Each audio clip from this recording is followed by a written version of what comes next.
get these on?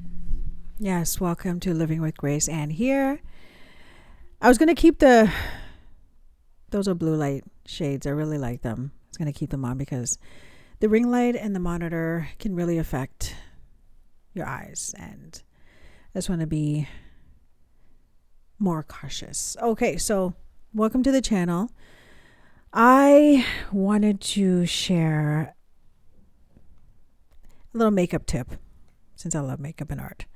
I have been back on the Sephora. Oh my goodness, this stuff is amazing. This of two shades.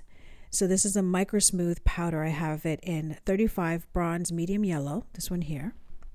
And I have it in 56 mahogany tan neutral, these two right here. And I use my big Morphe powder brush to lock it in. Love Sephora. I think they're doing good things. I was on that a while ago, but I had to jump back on it. And I have this crop. I think this is from Gap. Is it from Danier Gap? But I've had this for many years. It's a real leather jacket and just a basic black tank top. Got this necklace here from, it's vintage, not vintage, secondhand. And some pearl earrings and the red lipstick signature. So check out the website, pick that lipstick up. It's for a great cause. Okay, so go to andreaten.com. The deets will be below. Welcome to another video podcast here with Living with Grace. My name is Anne. I love art. I love art. I love makeup. I love hair. I love clothing. I love fashion, all that stuff. And I know earlier in this channel on YouTube, I used to post outfits that I had put on, things that I found and all that stuff. It's just a little piece of my journey. But I don't know if I'm going to be doing that anymore. I don't feel led to do it. It's not even about likes and follows and all that stuff. It's just a matter of the message in which needs to be heard. So I think a testimony story is more important for every individual opposed to just fashion and stuff. Yes, we need tips and stuff, but there's so many other YouTubers and people that can help you with that. I just want to stick with the talking and the sharing, if you don't mind. I don't know where that dog came from, but I heard it like crying earlier. I'm not sure if you can hear it. Maybe this mic is just, I don't know what's going on. Anyhow, so you know what? In this video, I wanted to talk about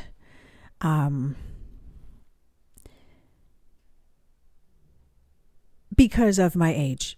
Because of my age, I could only speak based off of experience and things that I've been through. I wanted to talk about if you recognize, do you recognize when you're in an abusive relationship? Do you recognize it? Do you see the red flags? Do you ignore it? Do people tell you about it? Do your friends like notice certain things? Do you dismiss it? Do you allow it? Do you think that that's all you can get? Like, these are the things that we need to talk about. So in this video, we're going to be talking about it. And in this podcast, we're going to be talking about it. And hopefully, you know, we can grow from our decisions, because sometimes we just don't know. We just don't know, or we don't want to know, right? I think it all comes down to the way we define what a relationship is and what love is and companionship is, because we all have different reasons why we enter a relationship, whether it be vulnerability, loneliness, you know what I'm saying? If you're ready for a relationship, you want to grow with someone. Everyone has a different definition. I do now know that being in a relationship, it is going to cause you to grow. It's going to bring some things out of you that were dormant for some time, and you're going to grow with that person. That level of maturity needs to be there too, to know that you guys are growing. If you're not growing, like, you got to question, like, is this really going anywhere, right? And you got to make your own choices too. You know yourself, you know, if you do, going forward, where you're going to go. And sometimes we land in a relationship thinking that we're supposed to help and benefit the other person and fix the other person. So many different reasons why we end up in relationships, right? But how do you know if you're in a relationship that is abusive to you? And see, the level of abuse can be different for many folks. For me, in the past, I was in many abusive relationships where I ended up in the hospital. I was, you know, sorry, disclaimer, there's going to be a lot of violent words, and I might even speak of stories of happenings that happened to me in this video. So if it's not for you, be safe, go watch another video, right? Because it could trigger and it could bring you to a place that you're not ready to go. Watch some of the other videos or listen to some of the other podcasts and skip it. Okay, for those that are ready to watch and listen, let's continue on. Okay, so I have been in relationships where I was in the hospital. I've been stabbed, I've been knocked out, I went to premature labor based off of getting my ASS kicked. I've been in many abusive relationships, thinking that it was normal, thinking that it was okay because it was introduced to me at a young age. So at a young age, my innocence was taken by my mother's baby father, my little brother's father. And in that whole lifestyle, there was fighting, there was drugs, there was all kinds of stuff going on. And it didn't make sense to me, but it was introduced to me. So growing up, I was always in a relationship where there was violence, there was arguing, there was fighting, there was competition, there was sex, there was this, that. As much as it was tiring, I thought it was normal. Thank God it's not like that now. Thank you, Jesus, that is not like that now. Thank you for your grace, Father. Thank you. And so even coming out of it, I recognize what is not good and what is good. I recognize what is healthy and what is not healthy. Because of God's love for me, I recognize that as he transforms me and educates me and renews my mind to what he believes is for me and what is safe, it's easier for me to say no. Like, this isn't for me. No, right? Because it's healthier and it's safer and it's happier and it's more peaceful being here right now, the way that my life is. I don't want to go back to that. I don't. And so even in a relationship, see, my eyes are blinking all over the place because I got the ring light here, the light's coming in. I'm just like, should I put the glasses back on? Oh gosh. Anyhow, I'm going to continue. When I was in those relationships in the past, my God, I thought the challenging part of it was the fights, was the knife, was the blood, who's going to knock out who first, I thought that was a level of love and proving that you love each other because of that fight and because of that argument. And oh my gosh, thank God I know better now. Had I not embraced God's love for me, I would have still been in it, or I would not even have been here today, because there are many situations where my life was on the line, many. And I thank God that I'm here today. My cousin is not here today, and this is another reason why I am so passionate about this platform and speaking to women that are in those situations. I cannot tell you what to do, but you need to recognize if you are in it or not, and you need to make that choice. No one can make it for you. She had left a relationship and he had taken her life. She's not here today. Because I am here today, and I thank God that God has saved me through all those relationships that could have taken my life. I do need to take heed and give warning to those that need it. Sometimes you don't even realize that you're in an abusive relationship because you just conformed to the way that it's supposed to be, or even the traditions of it, or the way that you've been taught, or the normalcy of it.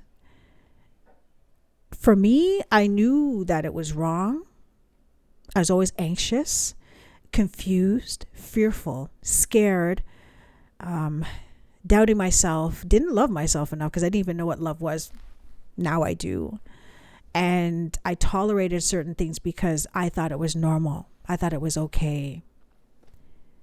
Even after they'd say the derogatory things to me, negative things, hit me, kick me, punch me, stab me, rip up my hair, kick me in the back of my head. Just so many things that happened. And because I wasn't worthy of myself, or I didn't love myself, I permitted it. I was just like, okay, it is my fault. Okay, it happened. It might not happen again. And even when they were cheating and talking to other people, me fighting the other person felt like it was an act of love to keep him. And it was just so tiring. Oh my God. It was just so tiring.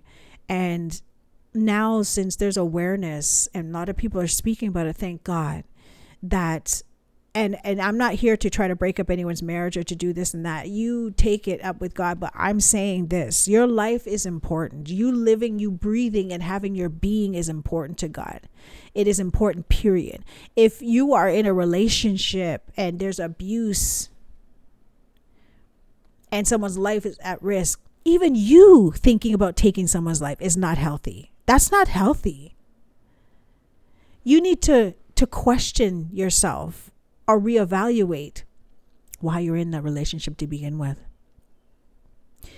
For me now, being in a safe, sound mind and space, when I'm in a confrontation with someone that I'm potentially courting or even dating, and we cannot come to a rationale or a consensus or even solve it, and it just reoccurs, I'm just like, is this really even worth it? Because it's like, if we cannot communicate, if we cannot see eye to eye in regards to what we're discussing, why it keeps on being a hiccup, how are we going to grow from that? So to me, I'm not saying it's a form of abuse. It's a level of maturity, understanding who I am, bringing myself into a relationship with somebody else and having that peace or having that understanding or having that mature relationship or having, you know what I'm saying? Instead of him saying to me, it's your fault. You're the one that has the issue. If you change, then everything would be fine. And this is something that I recently heard over and over. And I'm just like, no. If we can understand each other and have that compassion and relate and communicate and grow, then this relationship will work. It will be so fruitful. But if you are blaming me and not seeing yourself, the speck in your eye, how are we going to grow? Because I'm acknowledging what I'm doing wrong and what I can grow, and if it's being challenged and stuff. But if we're just stuck at the same level, blaming each other, not growing, is it really worth continuing the relationship? You could be in a relationship where it's like you're doing the best you can and you believe you're helping the person, you're doing this and that, but it could be like coming from a motherly standpoint opposed to a potential spousal standpoint, and you feel so depleted that they're growing and you're feeding into them, you're doing all this stuff for them, but nothing's really happening in your life. And then when you take that step to try and do better for your life, they resent it and stuff because they're so used to the way that you were doing it for them. I'm not saying it's a level of abuse. I'm just saying that there's lack of understanding there. Some things can start off a certain way and end up a different way. You could be in a relationship where you totally lose yourself. And that's what happened in my marriage. I was like trying to be there for him, trying to overwork and compensate for what we did not have, had a miscarriage, tried to do this and that, and then it didn't end up working. He left me. Everything was my fault. I'm like, okay, blame myself. I condemned myself for so long. I fasted and prayed, hoping our marriage would work, lost so much weight, but it brought me back to God to understand God's way of a relationship, God's way of a marriage. And I'm just like, okay, so he left and you have to let him go. It's part of it. That's part of the journey. We ended up being friends after and all that stuff, but I learned a lot from that. So my point is this: when you know yourself and you're getting to know yourself, you want to grow with someone that's going to grow with you. You want to be able to be with someone that's going to understand you as you understand them without losing yourself. You do not want to be in a relationship where you are losing yourself, you're being hit, you're being abused verbally, physically. I don't believe that that's God's plan for you. But you'd have to talk to God about that. And sometimes you could be in a relationship where you're not even aware that there's abuse because it's so normal to you. It's okay. He's just going through. And we do make excuses. And I'll say this, another level of relationships where you're concerned is that you have so much love for them and empathy and compassion that you cover their sins. You understand why they do what they do. But how long are you going to continuously do that if they don't see it themselves? Do you know what I'm saying? They should want to see that or hear that about them in order to grow instead of just staying there. And yes, patience is good, right? But abuse is different from patience. Growing with someone and growing together, knowing that God blesses that relationship and he's in it, so both you guys can grow and take constructive criticism and all that stuff, and you know what I'm saying, is important. But when you're in a relationship where they don't feel good about themselves and they do not want to grow and they're casting their cares on you and they're chastising you and they're not complimenting you and they're degrading you and they're trying to bring you down because that's how they see themselves, you might want to really question the relationship, because it's not necessarily our job to be God in their lives, but we are to be used as a vessel so God can use us in their lives, if they want to receive it or not. Some people just don't want to. And then there's times where, you can pray and intercede for them spiritually once you understand that level, because you're with them. Do you know what I'm saying? But when one makes a choice that they do not want to hear from God, they don't want correction, they don't want to change, and it just becomes so bad that they're just spilling on you, and the enemy's using them to do certain things to you. You got to really recognize where your life is concerned. If you need to flee, leave, and start anew, because sometimes you could be even sleeping with the enemy. It's very scary. It's scary, but I just wanted to bring awareness to that, because you need to really understand things that you might not have any understanding to or be aware of, to prevent certain things from happening. All right. So thank you for your time. I didn't even ask if you had any time during the beginning, but hopefully you listened thus far to at least take something from it and evaluate your life. Take this for yourself and evaluate the situation and relationship that you're in. And remember, your first relationship with God is so important, because then you understand the foundation of a real relationship with others. Know that I love you. Thank you again for your time, and be aware of those red flags that you might be dismissing. And there's nothing wrong with learning, because that's what we do each and every day, right? All right. So I'll see you in the next video.